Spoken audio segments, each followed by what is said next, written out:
오늘 팔복의 말씀 일곱 번째 말씀을 통해서 함께 은혜를 나누기를 원합니다. 세상에서 가장 영예로운 상이 있다면 그것은 아마 노벨상일 겁니다. 각자의 분야가 또 다 다르고 얼마 전에 봉준호 감독이 아카데미상에서 대단한 영광스러운 또 상을 또 수상하기도 했지만 일반적으로 볼 때는 노벨상이죠.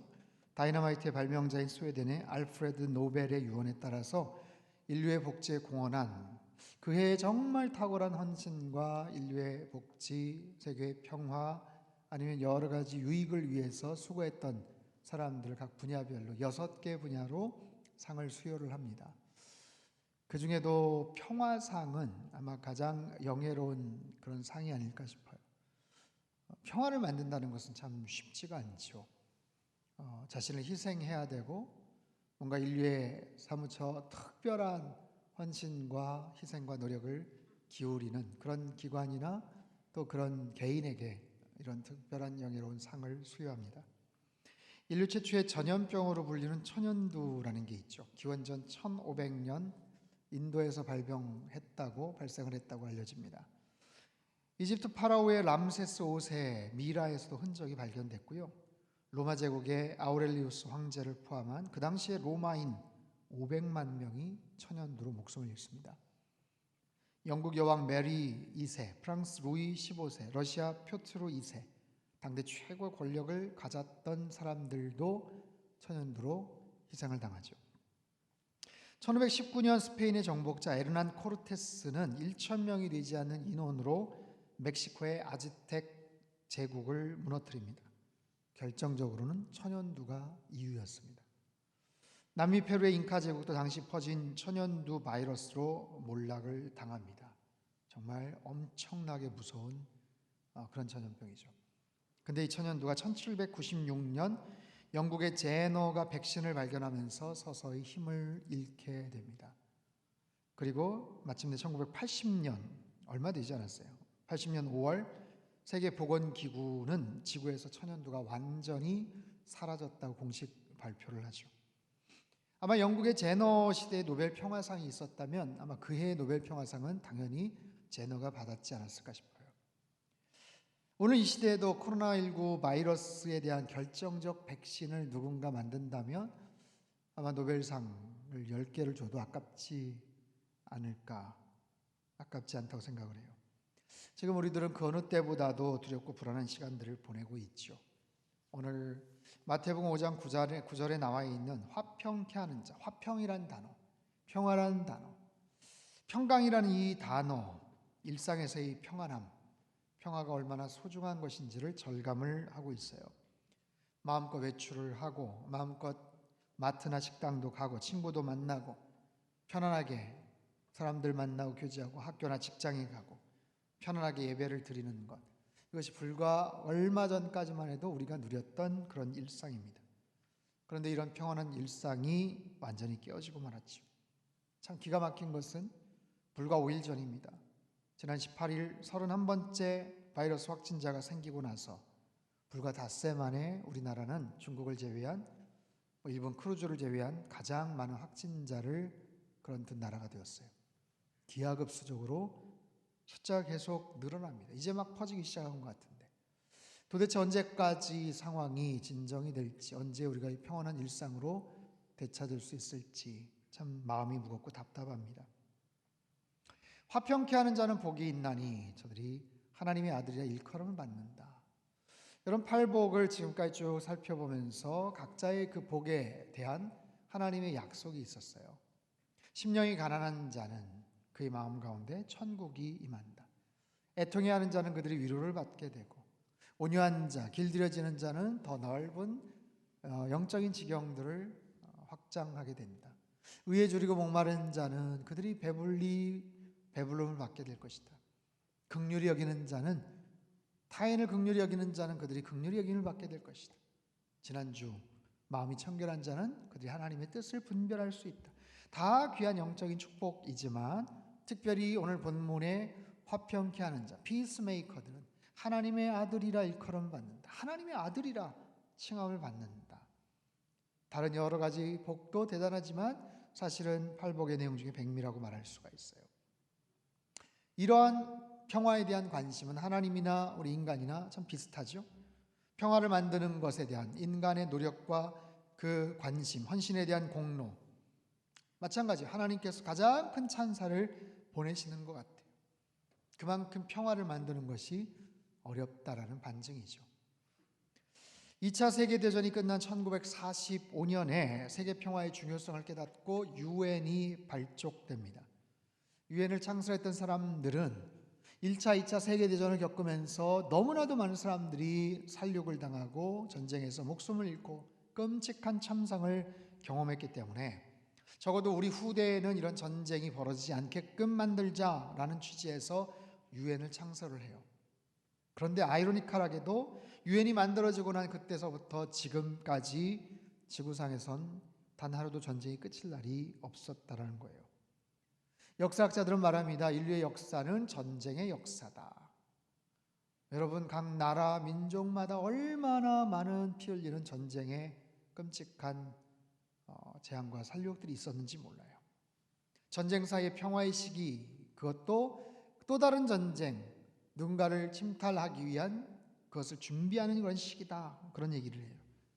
이처럼 세상에 많은 사람들은 평화를 갈망하지만 평화를 얻는다는 것이 그렇게 힘들고 어렵습니다. 그래서 주님께서는 화평케 하는 자들에게 이런 놀라운 축복을 약속을 하세요. 화평케 하는 자는 하나님의 아들이라 일컬음을 얻게 될 것이다. 여러분, 이 하나님의 아들이라는 단어는 성경에서 누구의 아들이다 라고 할 때는 어떤 명사를 가리킬 형용사 대신에 특별한 명사와 명사를 사용을 해요. 이를테면 바나바 같은 경우는 위로의 아들이다, 그런 지칭, 별명을 갖고 있죠. 위로의 아들이라는 것은 가장 위로를 잘할 줄 아는 사람이라는 뜻이에요. 위로에 있어서는 바나바를 따를 사람이 없다, 그런 뜻이에요. 야고보와 요한을 가리켜서 우레의 아들이다, 예수님께서 말씀하셨어요. 우레라는 건 뭡니까? 번개나 천둥이죠. 그만큼 다혈질적이고 급하고 과격하다, 그런 의미예요. 하나님의 아들이라는 것은 뭘까요? 하나님의 성품을 닮은 사람, 하나님의 인격과 하나님의 모습을 닮은 그런 사람이다 라는 개념이죠. 그런데 이 개념을 구원론으로 잘못 이해를 하면 안 됩니다. 뭐냐면, 즉 평화를 위해서 애쓰면, 평화를 위해서 봉사하면, 수고하면, 헌신하면, 그러면 하나님의 아들이 된다, 하나님의 자녀가 되고 구원을 받는다, 그런 개념은 아니다라는 거죠. 그래서 다른 측면에서 하나님의 자녀라 일컬음을 받는다. 피스메이커. 어떻게 평화를 만들 수가 있을까요? 아니, 그 이전에 이 평화라는 건 뭘까요? 우리가 생각하는 평화의 개념과 주님께 생각하시는 평화의 개념은 좀 다릅니다. 여러분, 성경의 평화, 화평, 히브리어 말로 유명한 샬롬 들어보셨죠? 샬롬, 헬라어로는 에이레네입니다. 이 평화의 개념은 하나님과의 바른 관계를 통해 얻을 수 있는 안정감, 그런 뜻이에요. 하나님과, 반드시 하나님과의 올바른 관계 속에서 맺어지는 그런 만족감, 그런 충만한 의, 선, 이런 겁니다. 유대인들에게 샬롬, 히브리인들에게 샬롬이라는 인사는 그저 당신의 댁내에 무탈하시기를, 전쟁이 없기를, 고난이 없기를, 그런 개념의 축복이 아니라 하나님께서 주실 수 있는 가장 완벽한 만족을 누리시기를, 바로 그런 개념입니다. 즉 가장 하나님께서 주시는 온전한 의미에서의 평강, 하나님과 나와의 바른 관계 속에서 맺어지는 그런 영적인 만족감, 그게 바로 성경에서, 본문에서 말하는 평화입니다. 그렇다면 이런 평화를 우리가 어떻게 만들 수가 있을까요? 여러분, 우리가 살아가는 이 시대는 참 평화롭지 않은 모습들이 많죠. 눈을 떠서 하루를 마감할 때까지 우리 눈에 들어오는 것은 평온하고 질서가 있는 어떤 그런 모습들도 있지만, 그렇지 않은 사건, 사고, 어려운 문제들, 많은 고난과 그런 재앙의 모습들이 있어요. 비단 코로나 바이러스 때문에 우리가 지금 일상의 평온함을 잃어버렸지만 사실 그 이전에도 얼마든지 그런 상황들이 굉장히 많았다라는 거예요. 저는 이 말씀을 준비하면서 사실 너무나도 막 급작스러운 일들로 인해서 어제 장로님들도 계속 만나고 여러 상황들 파악하고 다른 교회 또 총회 아니면 뉴스 뭐 그런 이야기들을 다 접하고 또 정리하고 뭐 설교 마음이 이게 잡히질 않더라고요. 그래서 거의 어제 막 11시 반까지 교회에 남아가지고 말씀을 준비하면서 정말 이 상황이 도대체 어떻게 해서 이루어진 것일까? 일주일 전만 해도 그래도 평온하게 이렇게 잘 지나가나 싶었는데 어떻게 불과 5일 만에 갑작스럽게 하루에 그냥 배가 계속 더블로 연결이 되는 이런 끔찍한 상황이 된 것일까? 너무나도 참담하고 속상하기 마찬가지예요. 요즘 드라마 바이블로 성경 말씀을 통독을 하고 있습니다. 여러분 개인적으로도 어떤지 모르겠어요. 바라기는 여러분 1년에 성경 한 번 정도는 꼭 읽었으면 좋겠어요. 그래서 드라마 바이블로 아니면 여러분 개인적으로 성경의 이야기들을 계속해서 읽어 나가셔야 되는데 지난주에 그 출애굽기 말씀을 함께 듣고 묵상을 했죠. 하나님이 모세를 보내셔서 애굽 왕 바로에게 내 백성을 보내라. 그래서 출애굽 시키시는 장면이 나옵니다.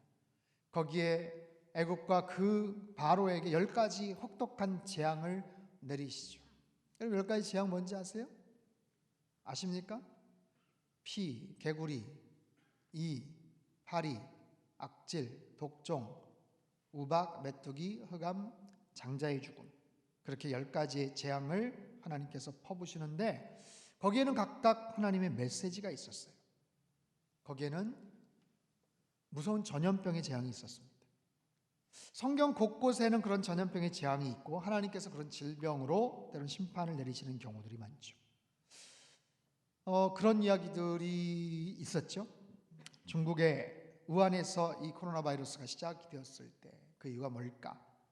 중국 시진핑 주석이 기독교 탄압, 교회를 폭파하고 그리고 선교사님들 다 추방하고 특별히 작년 12월 달서부터 크리스마스에 관련된 거를 완전히 다 그냥 다 금지를 시키고 그냥 그 땅에 기독교라는 흔적, 예수님에 대한 흔적을 다 박멸시키고자 했던 시진핑 중국 정부, 하나님 앞에서 정면으로 대적했던 그 오만함에 대한 하나님이 어떤 경고가 아닐까, 거기에 대한 해석도 있었고 거기에 대한 뭐 반론도 있었고. 여러분 우리 크리스찬이니까 크리스찬의 관점에서 그 부분들 상황을 또 우리가 해석을 할 수가 있겠죠. 저도 목사이기 때문에 당연히 그런 부분들로 바라볼 수 있지만 조금 더 큰 그림으로 이 상황을 보니까 이건 뭐 중국 정부를 향한 하나님의 경고의 메시지만이 아니라 우리나라를 향한 아니면 더 큰 모습으로 온 세상을 향한 하나님의 특별한 경고의 사인이다라는 거예요. 여러분 코로나 바이러스가 우리 땅에 이렇게 창궐하기 전까지는 우리는 그런 심각성을 잘 못 느꼈죠. 근데 이 재앙이라는 게 그것만 있는 게 아니죠. 지난 6개월 동안 타들어갔던 호주 산불에 대한 이야기 아시죠? 최근에 내리는 폭우로 인해서 2월 13일 완전히 불이 꺼졌다고 합니다. 폭우가 쏟아지지 않았으면 그 불은 절대로 끌 수 없었어요. 불은 꺼졌어요. 근데 6개월 동안 우리 남한 면적의 더 큰 지역의 산림과 그 지역들이 다 불타버렸습니다. 수천 채의 가옥이 불을 탔고요. 사투를 벌였던 소방소원 대원들이 33명이 죽었어요. 그리고 10억 마리 이상의 야생동물이 희생을 당했습니다. 불이 꺼졌으니까 이제 끝났구나 싶지만 그렇지 않습니다. 불과 연기와 함께 이산화탄소 4억 톤이 방출이 되었대요. 그것이 지구온난화를 더 가속화시킬 거라고 예측들 합니다.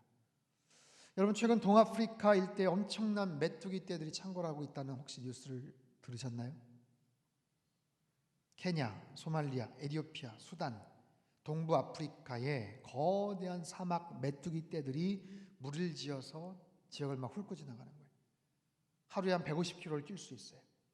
메뚜기 떼들이 이렇게 창궐하는 것은 뭐 어제 오늘의 일은 아닙니다만 그런 상황들 속에서 엄청난 그런 피해들이 지금 발생을 하고 있어요.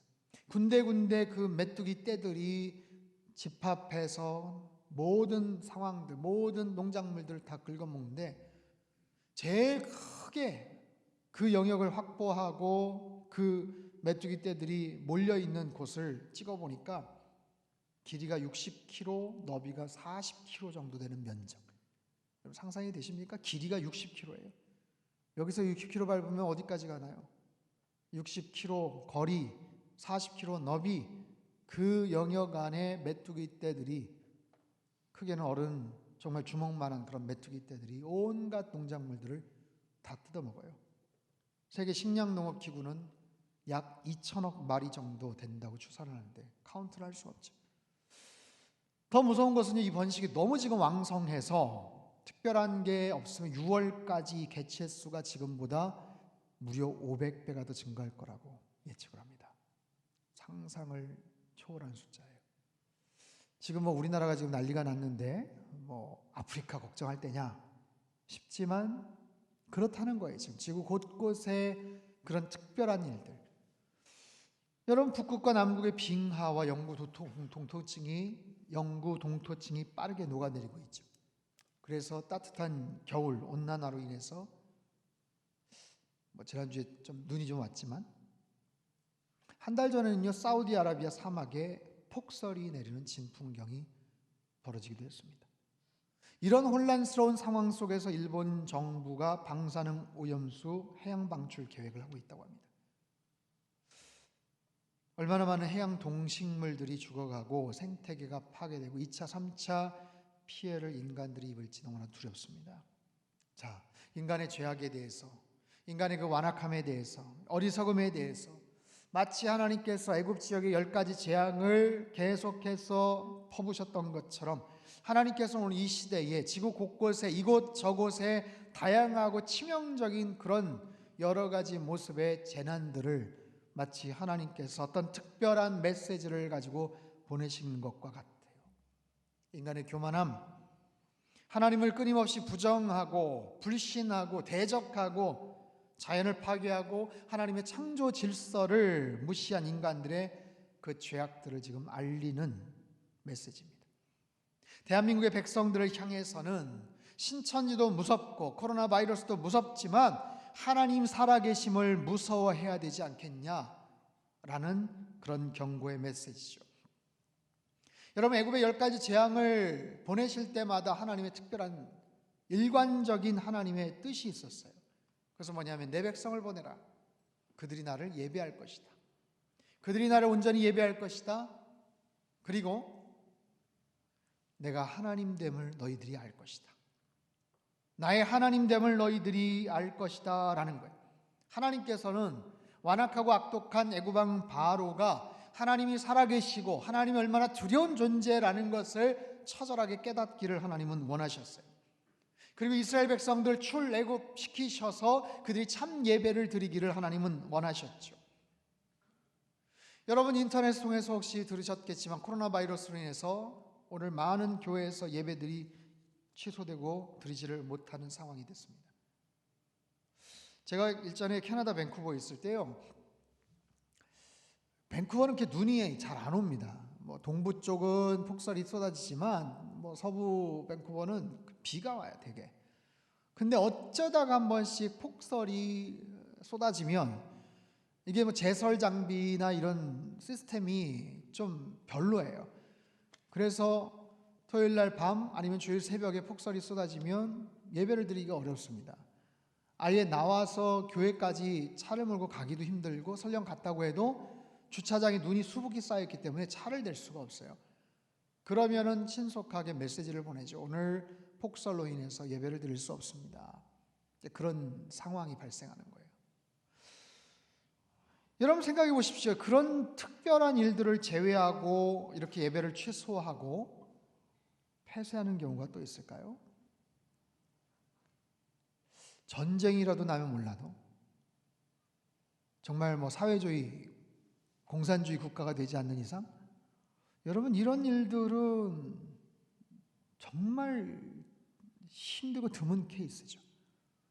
아까 우리 안세호 목사님이 광고를 하셨지만 사실 주보에는 이번 주 예배만큼은 다 지키려고 다 공지가 됐고 준비를 했었어요. 근데 지금 상황이 너무 급박하게 돌아가다 보니 오늘 새벽에 우리 장로님들하고 임시당회를 해서 오늘 저녁 예배, 수요 예배, 새벽 예배, 금요 집회 다 일단은 스탑합시다 결정을 했습니다.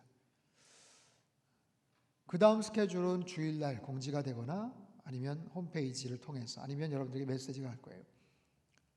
이게 뭔가 과한 결정인가? 그렇지 않죠. 여러분 대구 지역의 많은 교회들이 아예 예배를 폐쇄를 했죠. 확진자가 아직 나타나진 않았지만 지역의 대표적인 교회들, 부산의 수영로 교회나 인천의 주한장로 교회 오늘부터 예배를 그냥 클로즈를 합니다. 교회를 폐쇄를 합니다. 그것도 어제 급하게 임시 당회를 해서 내린 결정이에요. 수만 명이 모이는 그런 교회들인데 얼마나 상황이 지금 급박한지 우리는 알 수가 있어요. 다음 주는 어떻게 될지 모르겠어요. 우리도 다음 주는. 여러분 하나님께서는 뭘 말씀을 하고 계실까요? 지금 이런 상황에서 하나님이 의도하신 계획은 뭘까요? 애굽의 재앙들을 통해서 애굽의 수많은 신들을 섬겼던 그들이 얼마나 헛된 신을 섬겼는지, 얼마나 잘못된 신에 빠져 있는지, 그들이 얼마나 무력한 존재인지, 하나님은 그들이 신이라고 섬겼던 그 10가지 재앙의 대상들을 처절하게 하나님은 심판을 하십니다. 이집트는요, 태양의 엄청난 수혜를 받는 그런 땅이죠. 그래서 태양은 곧 그들에게 신입니다. 근데 그 태양이 사라져버려요. 사흘간이지만 안고 일어섬을 볼 수 없는 그 흑암의 재앙은 그들에게는 말할 수 없는 충격이고 공포였을 거예요. 기간을 정해주신 게 아니에요. 사흘 동안 너희가 불편할 거야. 아니에요. 언제까지 이루어질지도 모르는 그런 재앙이 그들에게 임할 때, 눈앞에서 태양이 사라질 때 얼마나 공포스럽겠어요. 애굽왕 바로의 큰아들이 죽습니다. 생명의 신이라고 여겼던 바로의 큰아들이 목숨을 잃어요. 충격을 받죠. 그들이 얼마나 허망한 거짓된 신을 섬겼는지를 그들은 알게 돼요. 저는 그런 생각을 합니다. 이 대한민국 오늘날 이 초유의 사태들을 통해서 하나님께서 드러내시는 거예요. 거짓된 신, 잘못된 종교에 빠져있는, 특별히 신천지 실상을 온 천하에 드러내고 계세요. 그들의 거짓된 교리와 악한 모습과 숨겨진 포교 활동과 복음 방인이 무슨 지령을 받아 움직이듯 완악하고 어리석고 미혹되었던, 여러분 영상을 보셨겠지만 멀쩡한 회사원들이, 직장인들이, 그리고 나름 교육을 받은 사람들이, 심지어는 타 교회에서 그 전에 재직으로 뭔가 활동을 했던 사람들이 거기에 빠져서 미혹을 당해서 거기에서 꿇어 앉아서 박수를 치고 이만이라는 사람이 신이라고 교주로 추앙을 하고 있는 어처구니 없는 그런 모습들. 하나님은 이번 계기를 통해서, 물론 대한민국이 너무나도 큰 지금 피해와 대가를 지불을 하지만 온 천하의 신천지의 정체를 만천하에 드러내고 그들의 숨겨진 그런 모든 활동, 공간과 동선과 이 모든 것들을 드러내고 거기에 현혹된 사람들을 하나님께서 깨우치는 거예요. 이번 계기로 인해서 신천지의 모든 그런 악한 세력들이 힘을 잃게 되기를 바랍니다. 여러분, 우리 성도들에게는 어떤 메시지를 하나님이 주실까요? 화평케 하는 자, 피스메이커예요. 우리가 피스메이커가 되려면 하나님의 평강을 먼저 우리가 누릴 수 있어야죠. 우리가 마음의 평강이 없는데 누구에게 평화를 전하고 어떻게 평화를 만들 수가 있겠어요? 그렇다면 우리가 먼저 하나님의 평강을 누릴 수 있어야 돼요. 그러면 그 평화는 하나님과 올바른 관계를 통해서 이루어진다고 말씀을 드렸죠. 하나님과의 가장 올바른 관계, 그것은 결국 예배를 회복하는 거예요. 여러분, 하나님이 우리에게 지금 원하시는 평화는 너희들 일주일 전으로 돌아가고 싶지, 너희 한 달 전으로 돌아가고 싶지, 평범한 일상으로 돌아가게끔 해줄까? 그것만이 아니고 하나님과의 온전한 관계가 회복이 되는 하나님 안에서의 참된 샬롬의 평강입니다. 여러분 50년, 60년 전만 해도 우리 대한민국은 전 세계에서 가장 가난한 나라였습니다. 6.25 사변으로 인해서 온 나라 방방곡곡이 초토화가 되었어요. 거리에는 고아가 득실거리고 젊은이들이 다 전쟁터에서 죽고 자원도 없는 그런 나라, 최빈국, 소망이 없는 나라, 그랬던 나라를 불과 50년, 60년 만에 하나님께서는 오늘날 대한민국으로 만들어 주셨죠. 전 세계에 정말 빼어난 실력과 능력과 한류 열풍과 문화적인 컨텐츠와 이런 걸 통해서 도대체 저 작은 나라, 작은 인구 수를 가진 나라가 도대체 그 저력이 힘이 뭘까? 경제적으로도 풍요하게 하나님께서 만들어 주셨어요.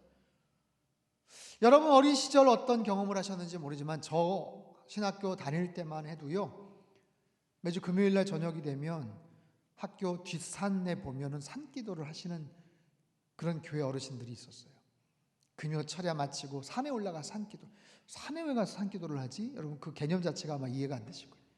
기도원 혹시 가보신 적 있습니까? 불과 20년, 30년 전만 해도 전국의 방방곡곡 기도원에 사람들이 꽉 찼어요. 근데 지금은 기도하지 않습니다. 지금은 사람들이 풍요해졌고 편해졌고 목이 곧아졌고 하나님 앞에 더 이상 겸손한 모습으로 엎드리지를 않는 거예요. 하나님께서 정말 전국에 그렇게 기도 소리가 간절하게 울려 퍼졌던 때가 있었죠. 하나님 이 나라 민족을 불쌍히 여겨 주십시오. 조국 대한민국을 하나님 다시 일으켜 주십시오. 한강의 기적을 일으켜 주십시오. 우리도 좀 잘 살게 해 주십시오.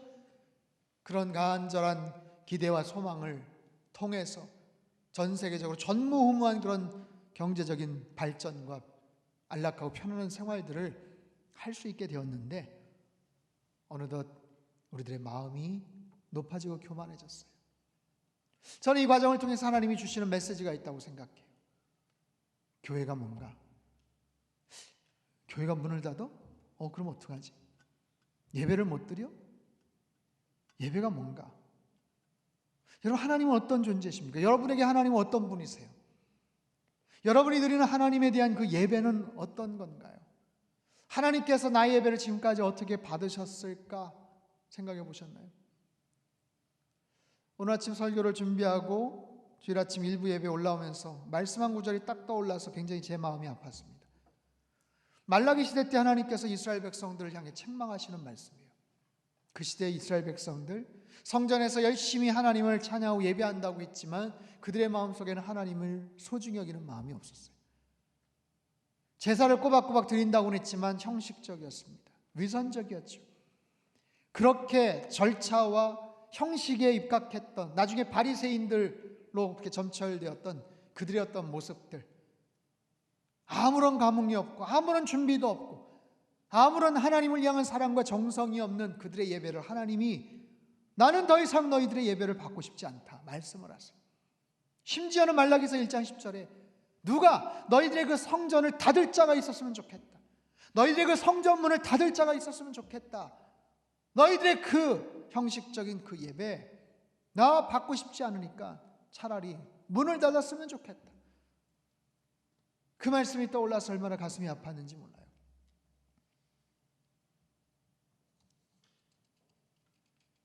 사랑하는 성도 여러분, 오늘 이 특별한 상황들, 오늘 이후에 여러분 이 예배가 마지막 예배라고 한번 가정을 해보십시오.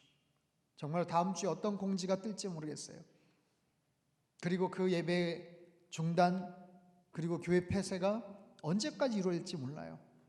물론 시간이 지나면 다시 회복이 되겠지만 여러분 가정을 해보십시다. 오늘의 이 예배가 마지막 예배라면 여러분 어떤 마음일 것 같아요?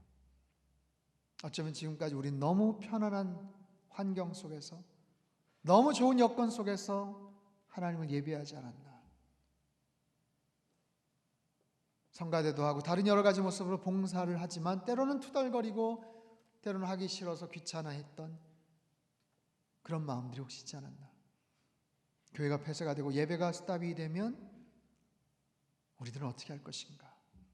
마음껏 찬양할 수 있다는 게 얼마나 기쁜 일인가. 여러분 마스크를 벗고서 찬양한다는 게 지극히 당연한 거고 지금 이 상황이 너무너무 희한한 모습이죠. 옆에 누가 앉았는지 경계도 되고, 여러분 그런 것에서 자유롭게 하나님을 찬양하고 예배하는 그런 모습들, 하나님께서 분명히 우리에게 주시는 메시지, 하나님과의 온전한 관계, 너희가 지금까지 드렸던 그 예배가 어떻게 다시 회복되기를 원하시는 하나님의 마음.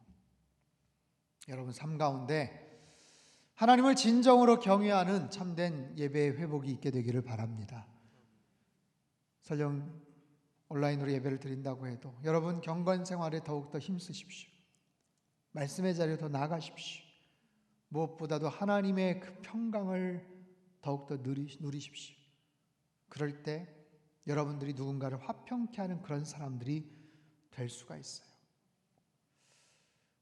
이 재앙이 어떻게 시작이 됐고 언제까지 이루어질지는 우리는 모릅니다. 하지만 출애굽기에 보면요,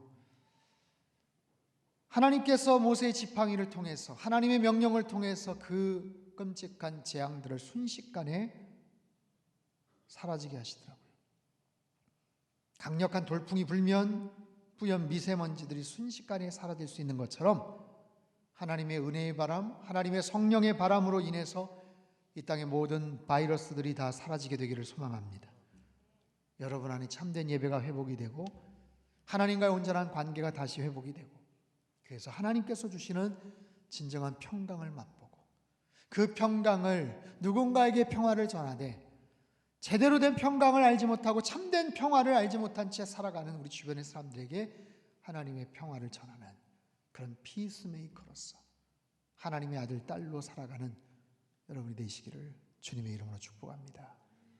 우리 한번 기도하겠습니다. 아버지 하나님, 평범한 일상으로 돌아가는 것이 하나님께서 원하시는 평화가 아니라고 저희들이 알게 되었습니다. 너무나도 예측하기 힘들었던, 상상하지 못했던 일들이 벌어지지만 하나님께서 이 모든 것을 주관하고 계시는 줄로 믿습니다. 하나님의 특별한 의도와 계획이 있으심을 믿습니다. 너무나도 큰 피해와 여러 가지 아픔과 대가를 지불하고 있지만 그것을 통해서 신천지 실상이 만천하에 공개가 되게 하시고 그들이 다시는 힘을 얻지 못하도록 주님 역사하여 주시옵소서. 한국 교회와 하나님, 교만하고 높아졌던 형식적이고 습관적으로 예배를 드렸던 우리들에게 주님께서 말씀하시는 하나님이 귀한 명령에 순종하게 하시고 우리들의 예배를 다시 되돌아볼 수 있게 하시고 높아졌던 마음 낮춰주시고 하나님, 강팍했던 우리의 마음이 주님의 십자가의 능력으로 더욱더 온순해지게 도와주시옵소서. 참된 예배자가 되기를 원하고 하나님을 경험하여 주께서 부어주시는, 위로부터 부어주시는 하늘의 평강과 우리 내면에 솟구치는 주님의 참된 강물과 같은 평강을 소유하고 누리게 하여 주시옵소서. 그런 자들이 되어서 우리 주변에 있는 많은 사람들, 하나님의 평강이 무엇인지 알지 못한 채 살아가는 그런 사람들에게 주의 평강을 증거하는 하나님의 참된 제자요 주님의 아들, 딸들 다 되도록 주님 도와 주시옵소서. 하나님, 이번 주가 너무나도 중요한 그런 한 주입니다. 18일서부터 시작해서 하나님, 아침에 뉴스를 확인하기가 두려울 정도로 날이 갈수록 배가 되었던 하나님 확진자의 그런 숫자와 이 모든 상황을 주님께서 제압하여 주시옵소서. 아버지 하나님, 이런 모든 상황 속에서 더욱더 우리가 겸비하며 이 모든 국가적인 시스템들이 자리를 잘 잡고 남아갈 수 있게 도와주시고 하나님, 그렇게 해서 이 위기의 순간들을 극복함으로 하나님의 뜻을 잘 분별해낼 수 있는 하나님의 거룩한 백성들 다 되게 주님 축복하여 주옵소서. 이제는 우리 주 예수 그리스도의 크신 은혜와 하나님 아버지의 극진하신 사랑하심과 성령님의 교통하심의 역사가 화평케 하는 자들이 되어 하나님의 아들이라 일컬음을 받는 참된 예배자로 살기를 소망하는 이 자리에 모인 모든 사랑하는 주의 백성들, 코로나 바이러스로 인해서 두려움과 여러 가지 염려와 불편함 가운데 처해 있는 대한민국과 또 이 땅에 있는 모든 우리 한인 교회 모든 주의 백성들에게 하나님께서 주시는 그 주님의 메시지를 잘 경청하여 주의 뜻에 순종하기를 소망하는 주의 모든 하나님의 자녀들 머리머리 위에 이제로부터 영원토록 함께 하시기를 간절히 축원하옵나이다. 아멘.